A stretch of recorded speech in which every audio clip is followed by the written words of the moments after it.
wanted to check in with my spirit guides. Speaking with beings of light and love. Yes, okay, wonderful. So tonight I wanted to talk a little bit about some of the other phenomena other than the UAP and drone phenomena in the skies. Some people are posting some images of cloud formations that look very unusual and unique, and I wanted to get your perspective on that. Okay, so the first question I had is it possible for ET intelligence to, I don't want to say manipulate or change the cloud formations in the earthly plane? Yes, okay. And what would be some of the reasons for doing that, or a reason for doing that?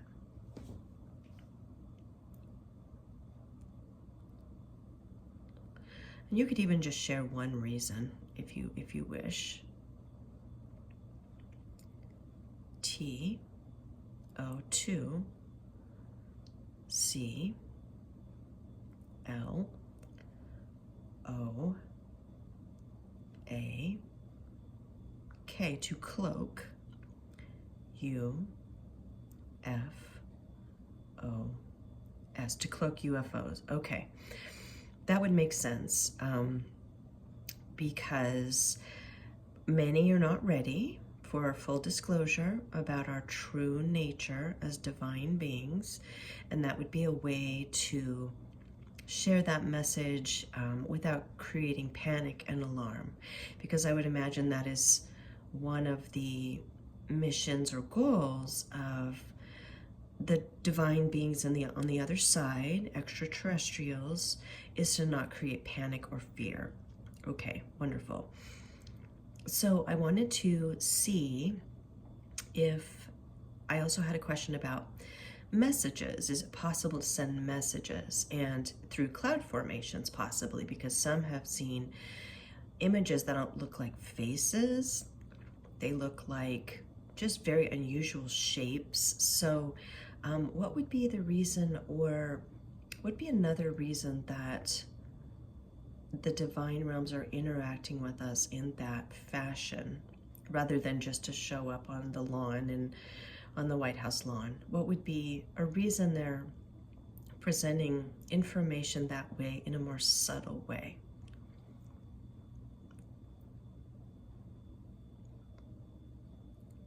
T O 2 N O T, to not, I N F R I N G E, to not infringe, U P O, and to not infringe upon, F R E E W I L L, to not infringe upon free will. Okay, that's what I suspected, because that's, Earth is a free will experience, and we're also going through an evolution in consciousness, and the Earth has ascended, and it's important for that message to happen for each of us in its own divine timing.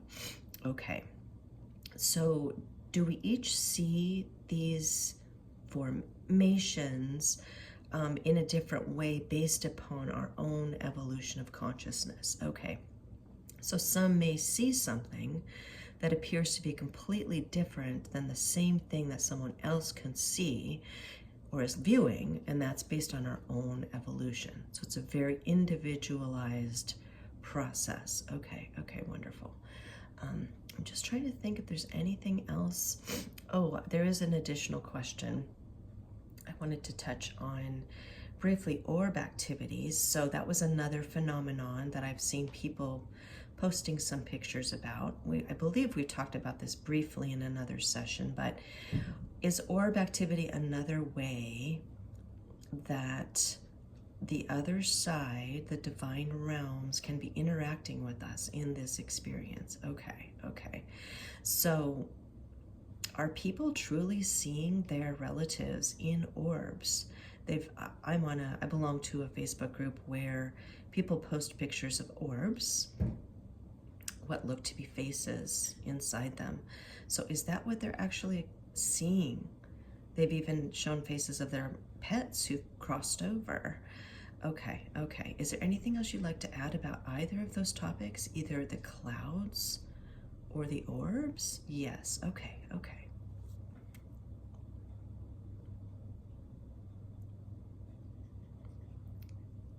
T O N O T. Do not. B E B A F R A I D. Do not be afraid. Okay, because there's nothing scary about this. It's not something to be afraid of. This is the divine evolution of consciousness of humanity and related to the Earth's ascension. And we are divine beings having a human experience, and this is nothing to be afraid of. Okay, wonderful. Okay, well, I'll go ahead and wrap up this session for now. Is there anything else you'd like to add before we go? Yes, okay.